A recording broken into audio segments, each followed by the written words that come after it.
Pokerelli07 here, back at you with another video.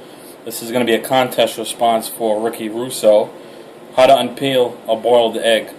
I can't do it, so I'm going to lead it off and let my wife do it. In culinary school, I learned a trick to kind of roll the egg to loosen up all of its shell.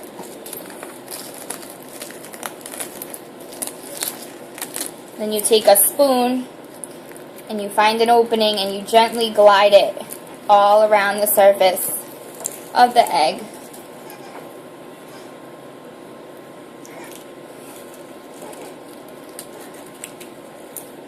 And it just slides right off. Alright, there it is. How to unpeel a boiled egg. That's what I'm having for, guess that's what I'm having for lunch.